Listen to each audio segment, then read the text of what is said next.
Where are all my friends? I can't believe I'm saying this, but I am joined by Seth Godin. And dude, thank you. Thank you for being here. Thank you for doing this. This is a really crazy moment for me. Well, it's a pleasure, Andrew. And thank you for leading. Showing up with a podcast on the regular is not an easy thing to do. It's an unsung task. And if I can support it, I'm happy. I feel like there is like a handshake of podcasters of just knowing what it takes to do it. So it's like if somebody hits you up for an episode, you're like, yeah, I got you. But no, I think it's really cool. And I think that you set an example that I watch a couple people do who have really grown in the space where they pay it forward and they pass the elevator back down. And that I think is an example that I aspire to continue to grow and do. But seeing that you have accomplished so much and you're still down to just jump on a pod and share your knowledge, I respect the hell out of. So thank you. Well, thanks. Yeah. So you have a new book. And I'm very excited to talk about it because I'm very into a lot of your books. But before getting to that, I was thinking, I am a huge fan of yours and I've read a bunch of books and listened to a bunch of podcasts and watched a bunch of interviews. But I think for my audience, they might not all realize like how long you've been in the game and what you've done. And I even, in my digging, I found little bits. I have an idea of where you're from. And I kind of want to know a little bit about like early you and how you got to this spot because it's so cool. And I think that might make everybody listening just understand why I'm so excited to be talking to you right now. Well, I need to highlight a couple traps that are really important. Okay. The first one is that the media celebrates an overnight success. It celebrates somebody who comes out of nowhere and then has 1 million Instagram followers or whatever. If you win the lottery, good for you. But that's not a plan. That's not a strategy. That almost everybody who's doing work that you care about had a lot of stumbles, a lot of discovery that they had to go through to get it there. Now, I'm a child of privilege. I won the birthday and parent lottery. I totally acknowledge and embrace that. But at the same time, lots of people who started next to me gave up long before I gave up. Really? And, I got 800 rejection letters in a row. When I started out as a book packager, my English teacher wrote in my high school yearbook that I was the bane of her existence and I would never amount to anything. AOL, which was our biggest customer for a while, when our company made an error and I wanted to fly down and apologize in person, they said, well, if you show up on our campus, we will have you arrested. So we remember these failures because it's the failures that make us who we are.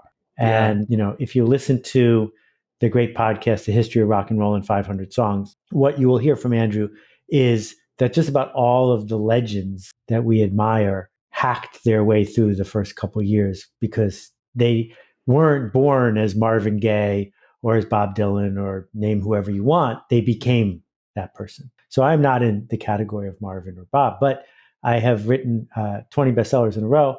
But before that, I was a book packager. Before that, or in the middle of that, I invented part of the internet. Email marketing is my thing.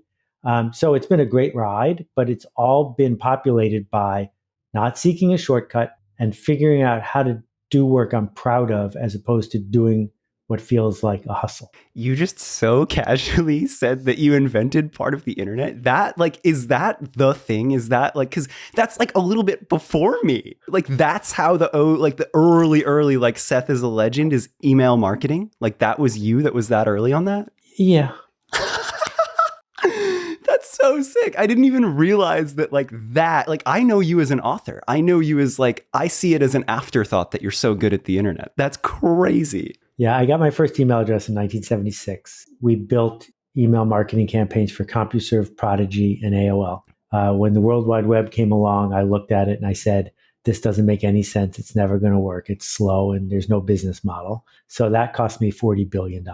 And then the company we built ended up working with American Express and Carter Wallace and Procter & Gamble. And then I sold it to Yahoo and I was one of their 5 vice presidents.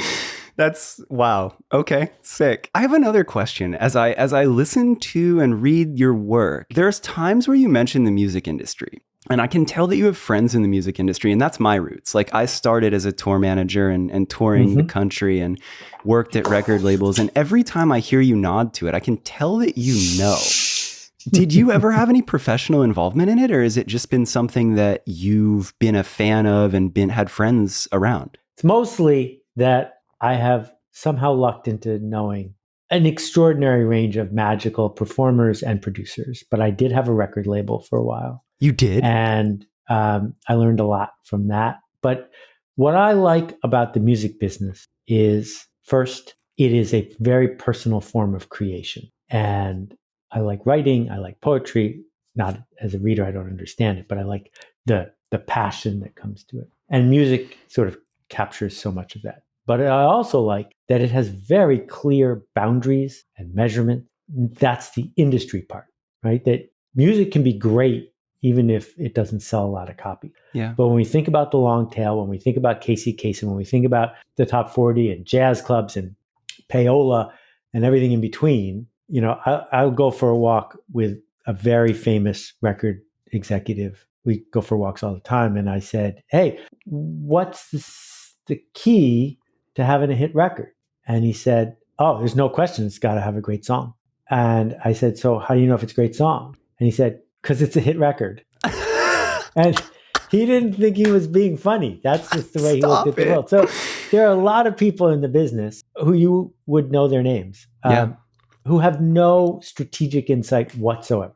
They're just winging it. There's emotion. There is a very strong element of intuition and emotion in it, which I find fascinating as well. But it's also possible to do really well strategically. And Berry Gordy is a great example of that. There were like 6 rules to make a Motown song. That wasn't why Motown succeeded. It succeeded because Berry Gordy understood strategically how the structure of the music business of the 1960s worked. Wow. I didn't know you had a record label. What era did you have a record label in? So 2 companies, one named Sony, one named Philips, patented the cassette tape. Yeah. And when the patent ran out, they needed to replace that income stream. So they came up with the CD. And the CEO of Sony said that the CD had to be able to hold Beethoven's Fifth Symphony, his favorite, which comes the fastest version you can find is 74 minutes. And so they had to lower the resolution of digital recording to fit Beethoven's Fifth on the CD, which made it easier for Napster to exist. But it made it harder to come up with a reason to buy CDs once you could stream them for free. So Sony, as the CD patent was running out, invented the SACD. And an SACD is a double layer CD that holds 4 times as much information. And when they launched the SACD, they forgot to make recorders that could record in that format. They only had a dozen or so. So you had to be a Sony label or affiliated with a Sony label to get one of these machines. And they were selling these CDs, SACDs at the time, for $35. And all you could get was like old Rolling Stone stuff. I found a guy in London who had made by hand a recorder that could record in DSD. So I got one for $5,000 and I started a record label, live to 2-track with 2 large diaphragm German microphones. I learned how to produce. I learned how to record.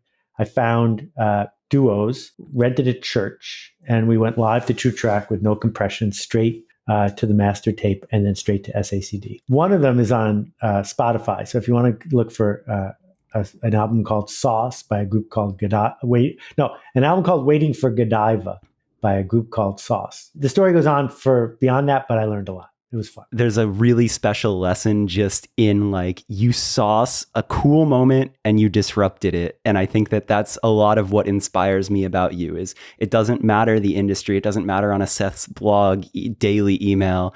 You can kind of apply it to everything, these lessons that you've learned. But that's having personal experience in the music industry. Everything you just said isn't a tiny undertaking. So the fact that you did the research and that you went through all of that to do that says a lot about you. So respect. That's cool. Thank you for sharing that. Let's talk about this book because I'm really excited about this. I first found you through Linchpin, and that book really, really resonated with me. Just the idea of taking pride in your work. Like even when I first read Linchpin, I didn't own anything of my own. I was an employee. It gave me so much confidence. It empowered me. It made me think about the work that I do differently. That in itself leveled me up, and it made me better, and it made me more valuable.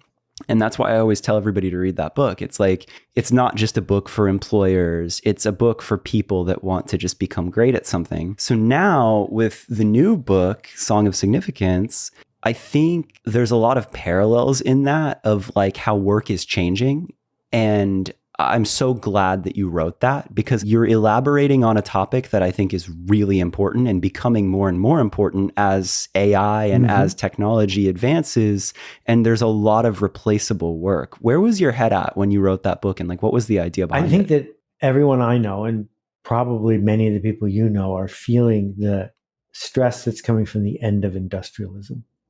Yeah. Industrialism started in 1909 with the gusher in Texas that brought the era of cheap energy to the world. And basically, if you add cheap energy to machines, you can build an industrial entity that cranks stuff out in volume. Mhm. And the short term effect is it makes everybody rich because you can get stuff so much cheaper than it used to be. In 1910, the average person in America owned 2 pairs of shoes and 2 pairs of pants. And what we did was we created this engine that just made stuff and did it as Yeah. conveniently as possible. But what happened was, as we added computers to the mix, people turned into machines. They call it human resources. How much can we suck out of these people? How little can we pay them? How much can we control them? When COVID came along and work from home showed up, the lie of it all became really Yeah. obvious, because you'll go to 6 hours of Zoom meetings in a day, not because you need to have a Zoom meeting, but because they're taking attendance.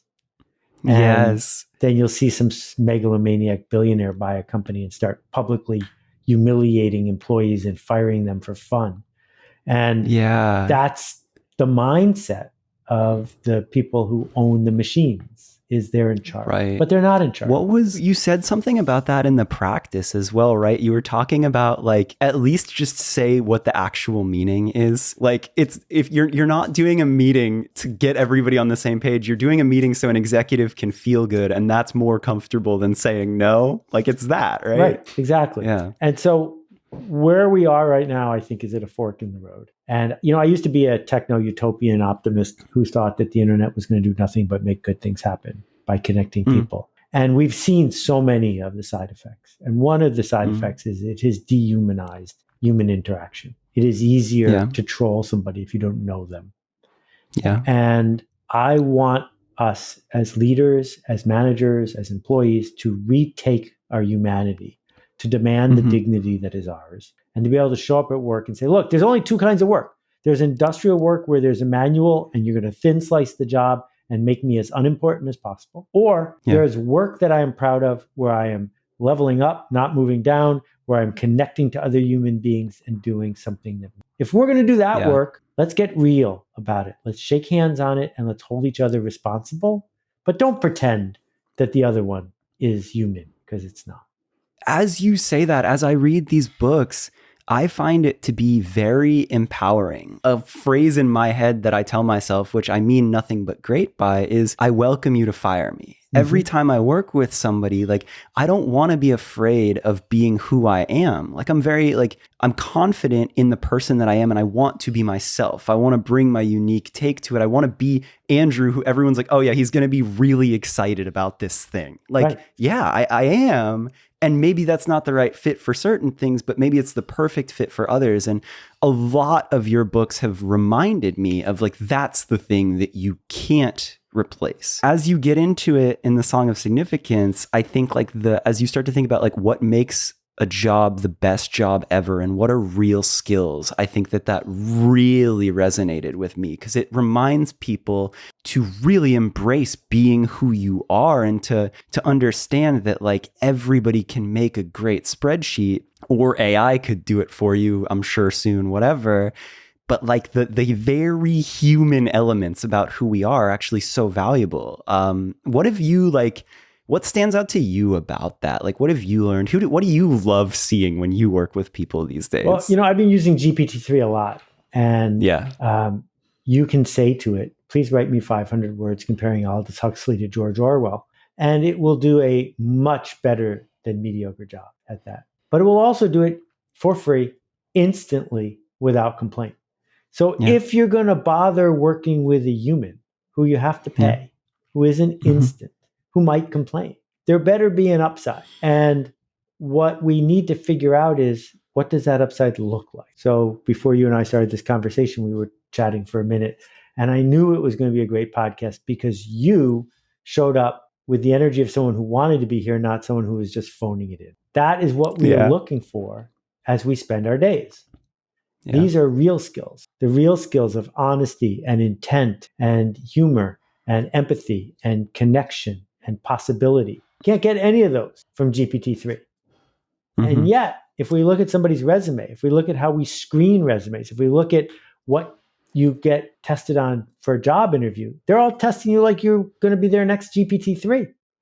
As if they don't realize you can just go online and Exactly. type in what you need. Exactly. If I need 20 photos retouched, I got to tell you, I'm not looking for human interaction. I'm looking for cheap Yeah. photo retouching. So Yeah. I go on Upwork. There's somebody in Romania or whatever. They do it in an hour for $7. Even Steven, they owe me nothing. I owe them nothing. But Yeah. real work, we owe each other. We owe each other before, after, and during. And I don't think that goes away, right? Like, I think that for as long as humans exist, as long as we're buying and selling anything, that human element, like the idea that like you can have a pretty remarkable product and at a certain point, the only thing that changes is how you feel about buying it. Like that's all human, Well, right? I wish I could be optimistic as you are about that it doesn't go away. It doesn't go away if we fight. So Oh, wow. I'll talk about two banking experiences. The banking experience of everyone on this call who is listening is that if you owe the bank a payment on your credit card debt, they're not your friend and they're not a human and they don't see you as a human. And they will write you letters in all caps and squeeze whatever legal thing they have to get the money. And it turns out the repayment rate on credit card debt isn't that high. Kenya, the last time I was there working with Acumen, there's a bank called Juhudi Kilimo. And the way Juhudi Kilimo works is they loan you the money to buy a cow. And then you use the money from the milk to pay back the loan. And after a year, you own the cow free and clear. And the repayment rate on the loans is 99%. And the reason the repayment rate on the loans is so high is that in order to get the loan, someone in the community nominated you and they're responsible. And they meet once a week in a church that's not being used as a church. And they start with a hymn and a song. And then they sit in a circle and they count out the shillings. And I was in the meeting watching the chairman of this particular group and the circle of people, more than half of them were women, going through this ritual. Because obviously they could just buy a machine that would count the money. And the counting of the money was a spiritual interaction of community. And the reason they have a 99% repayment rate is you don't owe the money to the bank, you owe the money to your neighbor. Wow. So it's human. Yeah. I think that it says so much that you've seen what you've seen, that you've done what you've done, and you've accomplished what you've accomplished. And you come back to these very fundamental core values of like these simple human things. It's a strong reminder to me of how valuable that actually is, right? And it's available to everybody. I'm not unique. This isn't a gift. I wasn't born with this. What we have is the chance to choose to see things that we can leverage going forward. And we have been indoctrinated and brainwashed by our system to instead just see insufficiency and greed and consumerism. What will be on the test and what does my boss want? And I guess my lonely job is to keep reminding people that we have more potential than that. So then question to that, I think that on both the employer and the employee side, a real strong topic in the new book is just what makes a job the best job ever. And that works for both people. And that, again, like really, really resonated to me. So like, what's your thought on that? Like, as you look to the new generation, as we're talking in 2023, but like, what do you think that's going to look like? So I asked 10,000 people in 100 countries, what was the best job you ever had in life? Yeah. And I gave them more than a dozen choices, including I didn't have to work very hard and I got paid a lot. Yeah. Overwhelmingly, the most common answers were, I accomplished more than I thought I could, and I was treated with respect. Damn. I don't think that's going to change, but we don't give people jobs like that. What we do instead is give them soft tissue versions of GPT-3 and we grind them to powder.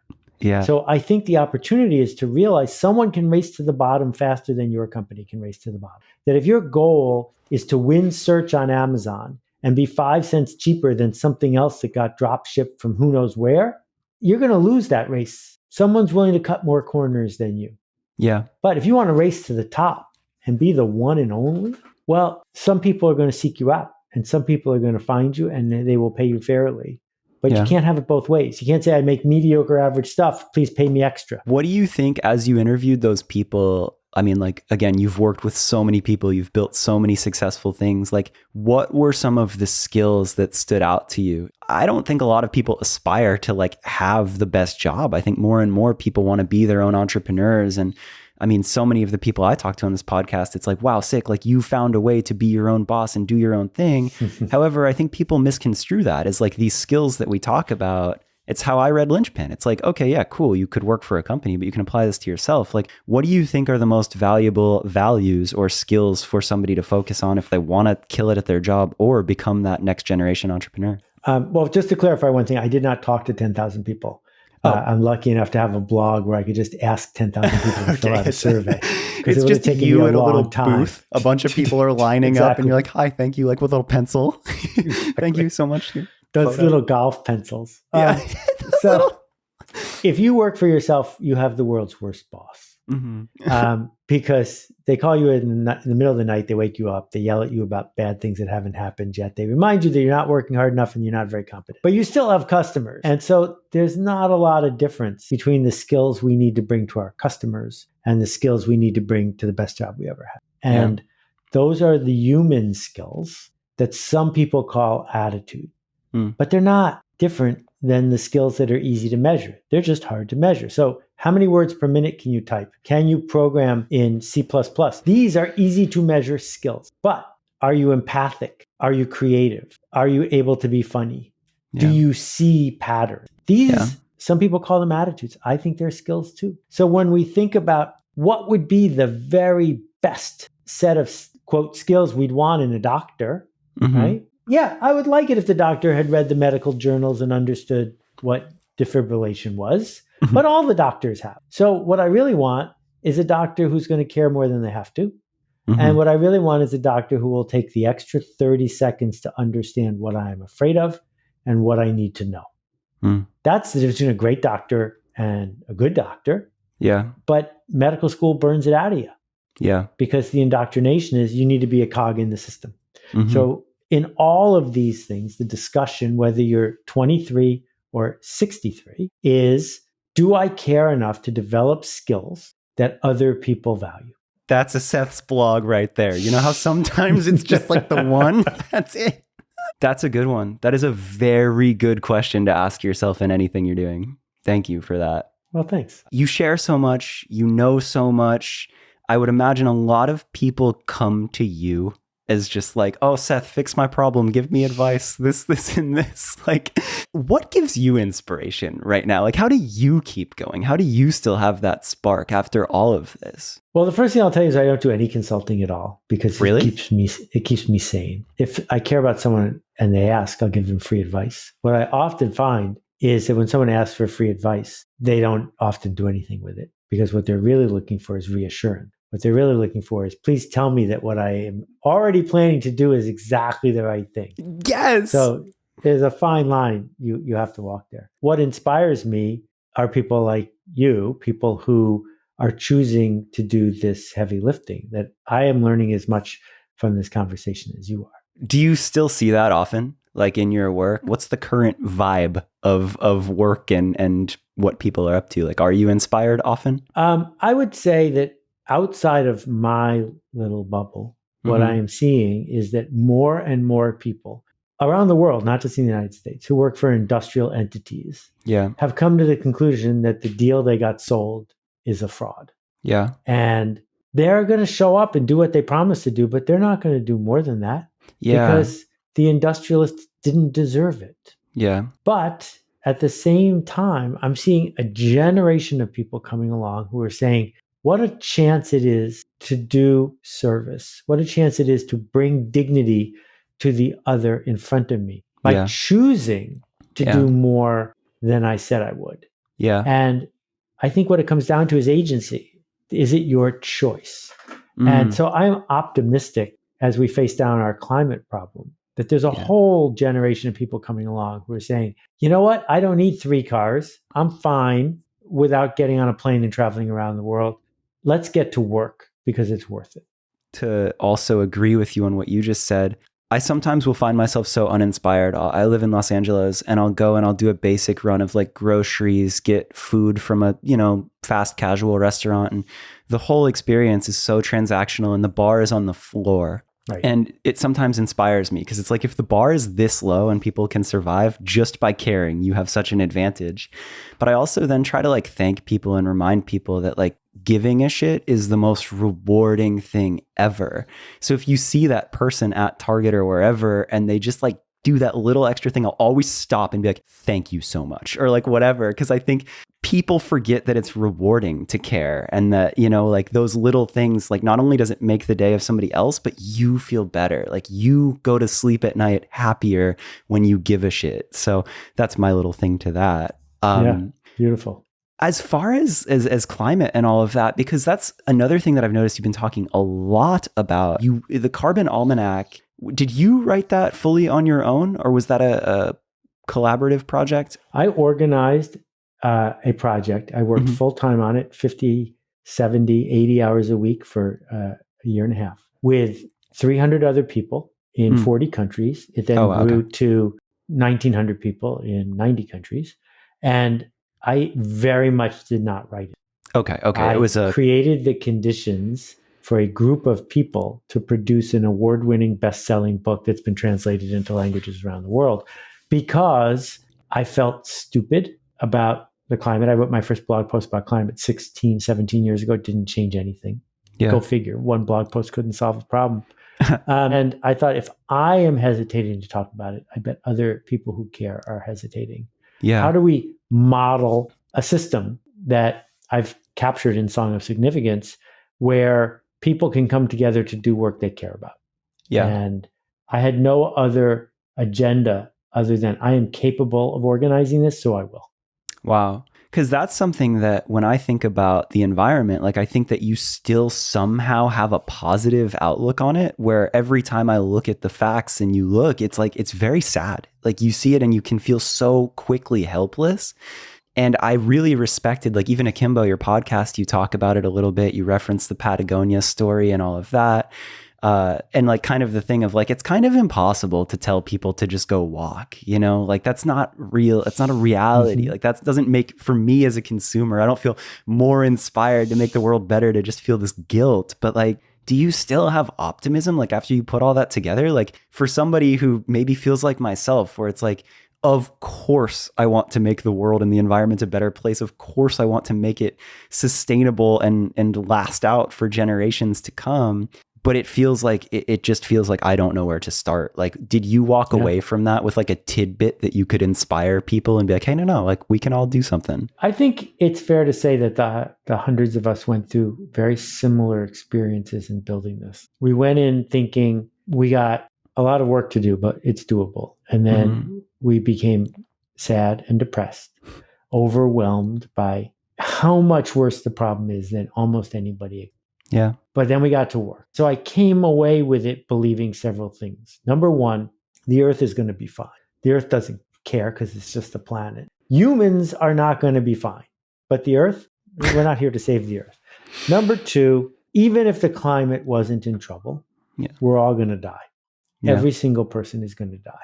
So when you put those two things together, what I come away with is this: we live in a state of change. The arc of that change is now really clear, that 10, 20 million people are going to die in 1 week from climate change in the next couple of years, that entire cities are going to become uninhabitable, that Miami Beach is basically gone in 10 years. These are really clear gates on the path. But the market is really powerful. Human beings have an enormous amount of initiative. We paved the whole planet in less than 15 years. We created the most powerful computer ever built. And for $700, you can have it in your pocket, and 1 billion people do.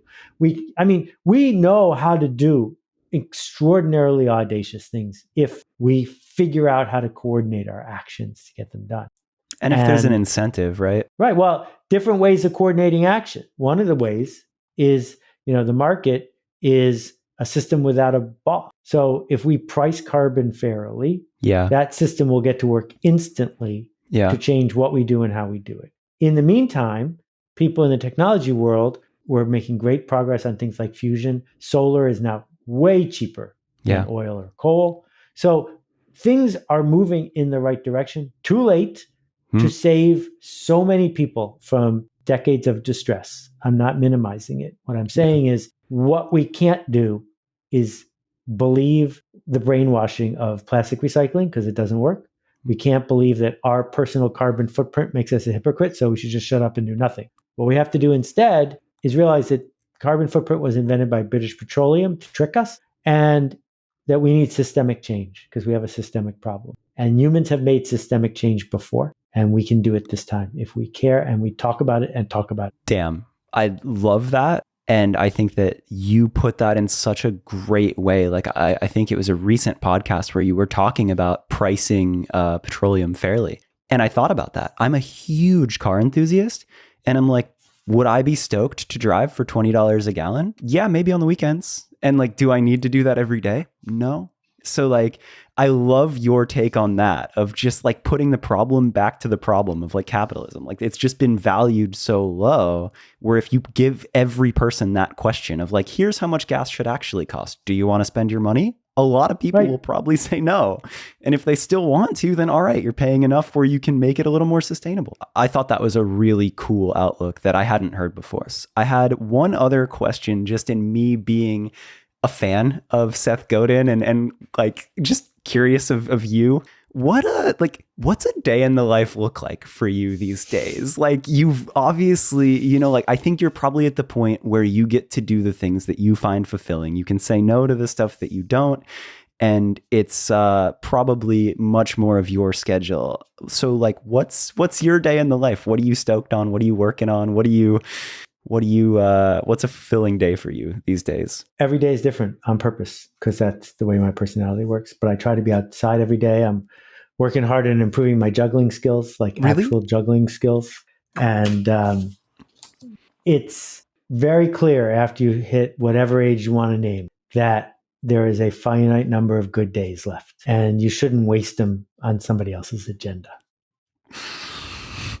Damn. But again, here's a crazy one that I think about is you work very hard to not do meetings. Dude, you took an hour of your day to get on a Zoom call with me. Like, is that not a meeting? That's crazy to me that you value that. That's not a meeting.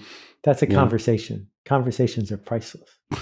You're good at this. You're really good at this. That's a huge differentiating point. I think a lot of people could mix that up. I think a lot of people could look at their day and their life and their schedule and try to cut out conversations and misconstrue that as a meeting. That's a huge thing. Exactly. You'll have conversations, but you'll cut out meetings. That's good. What a pleasure to talk to you, Andrew.